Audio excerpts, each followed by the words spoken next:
You're close. You're so close. You're almost there. But at this point in my transition, you should be able to find it. So I'm literally serving cunt, in case you but with a little side of smoky sausages. I'm, a woman not trapped in a man's body. I put myself here.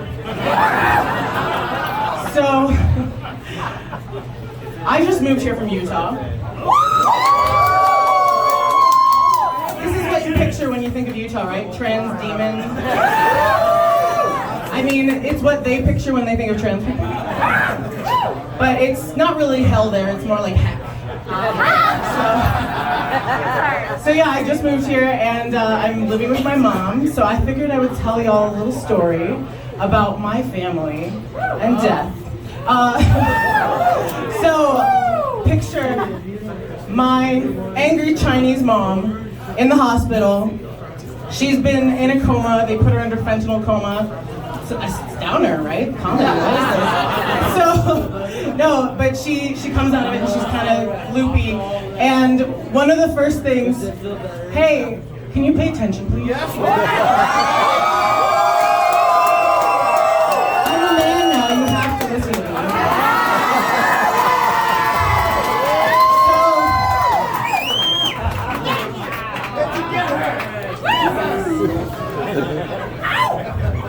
You can't afford it.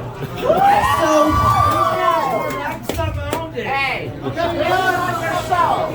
my mom is in the hospital, and she's coming out of the coma. Well, the best part is when she was in the coma, a nurse came up to me and was like, "Your mom's a very nice person," and she's trying to be comforting, and I was like, oh, why am I like this? But she's all right. She's the meanest drag queen I know.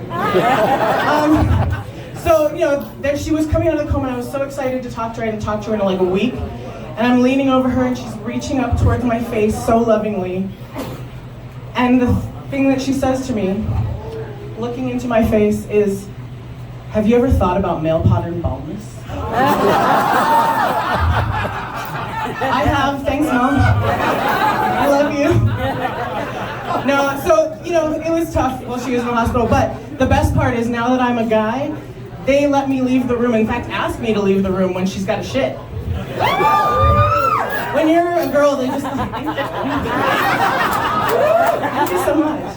When, they make you just sit there and deal with it, and now my mom's like, "No, I'm not modest, it's fine." I'm like, "That's cool, you just shit by yourself, I'll be in the hallway." I'm good.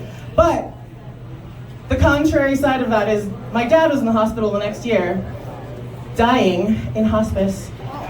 This is just true, it's not that funny. Thank you. My dad died. So my Jewish dad, so I'm half Chinese and half Jewish. That's why I look like this, but I'm almost 40. So my dad's in the hospital and he's dying, and they decide to turn him over to prevent bed sores, right?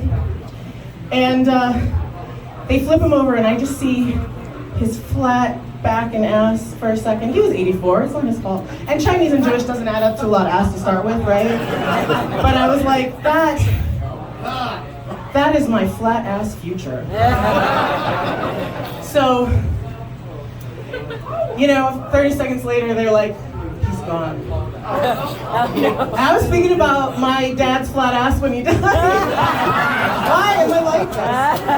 But, right after he died, the real tragedy is that we were listening to AirPods together, and he was listening to Avril Lavigne's "Take Me Away" when he died. That's the tragedy.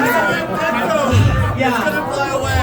But when my mom was in the hospital, I'll leave you with something lighter, I guess, more profound. She said a lot of weird stuff, right, coming out of coma. And what she said was, thank you. So what she said, besides that there was a casino in the basement and that I had been ransomed from kidnapping, was, why does Jesus have to be a white man? Why couldn't he be a white puppy? And I'll leave you with that. Thank you.